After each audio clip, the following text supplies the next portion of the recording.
Assalamualaikum warahmatullahi wabarakatuh. Selamat malam Bapak, izin memperkenalkan diri Taruna Utama Wididara STB 4405 Prodi Teknik Pemasyarakatan kelas A. Izin di sini saya akan menganalisis video podcast yang telah saya bikin yang berjudul Orang Indonesia itu perlu mengelola amarahnya dari Dr. Tirta. Siap, terima kasih Bapak. Analisis podcast dengan judul Orang Indonesia itu perlu belajar mengelola amarahnya dari Dr. Tirta. Pada podcast Orang Indonesia itu perlu belajar mengelola amarahnya, menjelaskan beberapa pembahasan mengenai perbedaan jiwa kompetisi setiap orang dengan berbagai latar belakang yang dimiliki hingga bagaimana seseorang mengelola amarahnya agar tidak merugikan dirinya maupun orang lain.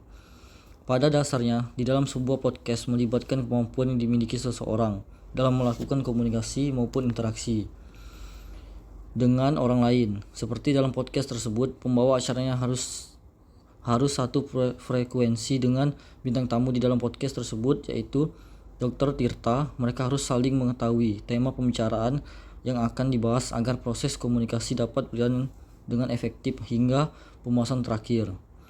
Podcast identik dengan berbicara, bercerita, dan menyampaikan pesan. Namun, hal tersebut tidak akan berjalan dengan baik apabila lawan bicaranya tidak mendengarkan dengan baik. Sebab proses mendengarkan akan mempengaruhi berlangsungnya komunikasi di dalam podcast tersebut. Di dalam podcast tersebut, saat pembawa acara di channel YouTube tersebut menanyakan suatu pertanyaan kepada Dr. Tirta, Dr. Tirta terlihat mendengarkan dengan baik kemudian merespon pertanyaan tersebut. Begitu pula saat Dr. Tirta merespon pertanyaan tersebut. Pembawa acara mendengarkan dengar baik dan memberikan respon terhadap jawaban dari Dr. Tirta. Contohnya pada saat Dr. Tirta berbicara bahwa hidup baginya adalah kompetisi. Entah itu kompetisi untuk diri kita seperti Tirta 5 tahun lalu Dr. Tirta dengan Tirta sekarang, atau Tirta yang berkompetisi dengan orang karena baginya rezeki memang sudah diatur oleh Sang Pencipta. Akan tetapi, jika kita tidak usaha mendapatkan rezeki tersebut, rezeki itu akan didapatkan oleh orang lain yang usahanya lebih keras. Dan menurutnya, start orang yang lebih maju atau memiliki privilege belum tentu kekuatan mentalnya akan sebesar kekuatan mental yang startnya lebih minus. Karena orang yang tidak memiliki keistimewaan justru memiliki mental bertarung lebih gila dibandingkan dengan yang memiliki keistimewaan sejak awal. Ketika Dr. Tirta menanyakan pendapat tersebut, beberapa respon yang dilakukan oleh pembawa acaranya, seperti respon nonverbal dengan menganggukkan kepala dan bertepuk tangan yang menandakan bahwa dia setuju dengan pendapat tersebut. Kemudian adanya respon verbal seperti memberikan jawaban iya setiap Dr. Tirta memberikan pendapat. Kemudian ketika Dr. Tirta memberikan pendapat bahwa Dr. Tirta 2022 harusnya lebih bagus daripada Dr. Tirta di 2017. Ya, kalau saya sama aja bodohnya atau cerobohnya atau temperamennya, berarti saya tidak belajar dari apapun. Yang kemudian direspon oleh pembawa acaranya tidak berkembang. Dalam hal itu bisa dilihat bahwa adanya proses komunikasi mendengarkan, memahami yang dapat dilihat dari gestur atau kesan mendengarkan dan komunikasi verbal maupun nonverbal terhadap apa yang dibicarakan. Selain proses komunikasi, terdapat pula persepsi diri dan orang lain. Dalam pembicaraan tersebut terlihat bahwa adanya mengenai konsep diri dengan cara memperhatikan perbandingan sosial yang ada dan melakukan sebuah proses evaluasi terhadap diri sendiri. Dengan adanya proses tersebut akan terbentuknya persepsi diri sendiri dan membentuk kesan terhadap diri sendiri maupun orang lain.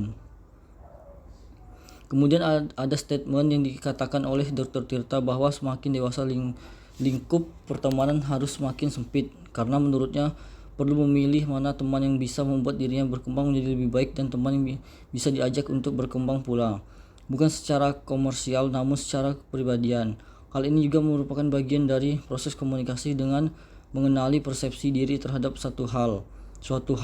Cara ini juga dapat menjadi contoh dari bertumbuh dalam kesadaran diri dengan ia memiliki teman yang tepat yang dapat diajak berkembang bersama, maka dapat meningkatkan diri terhadap dirinya. Dalam podcast ini ada statement dari Tirta yang membahas mengenai cara orang mengendalikan emosinya. Ia menjelaskan bahwa dulu dirinya ketika marah bisa sampai menyakiti dirinya ataupun berbicara kasar. Namun seiring berjalan waktu ia belajar bahwa menurut marah hanya mengalihkan seseorang dari solusinya. Jadi ketika ia marah, ia lebih memilih mengalihkan dengan melakukan hal yang dapat menghiburnya, contohnya olahraga atau bermain musik. Sehingga kita menghadapi masalah dan membuatnya marah, ia bisa langsung mencari dan mendapatkan solusinya, karena ia sudah dapat mengendalikan emosinya ke hal yang positif. Dengan pendapat tersebut bisa lihat bahwa emosi bisa dikomunikasikan secara verbal maupun non-verbal. Contohnya berkata kasar itu verbal dan menyakiti diri ataupun orang lain itu non-verbal. Begitupun dalam pemecahan masalah bisa dilakukan secara verbal maupun non-verbal. Contohnya dengan berolahraga itu non-verbal, atau dengan berbicara atau dibicarakan baik-baik dan mencari solusi itu verbal. Setiap orang memiliki pilihan untuk memberikan respon terhadap emosionalnya. Akan tetapi lebih baik jika setiap dapat mengelola emosinya. Baik Bapak, mungkin itu analisis yang telah saya bikin dari pertemuan 1 sampai pertemuan 6. Mungkin itu video yang dapat saya analisis. Siap, terima kasih.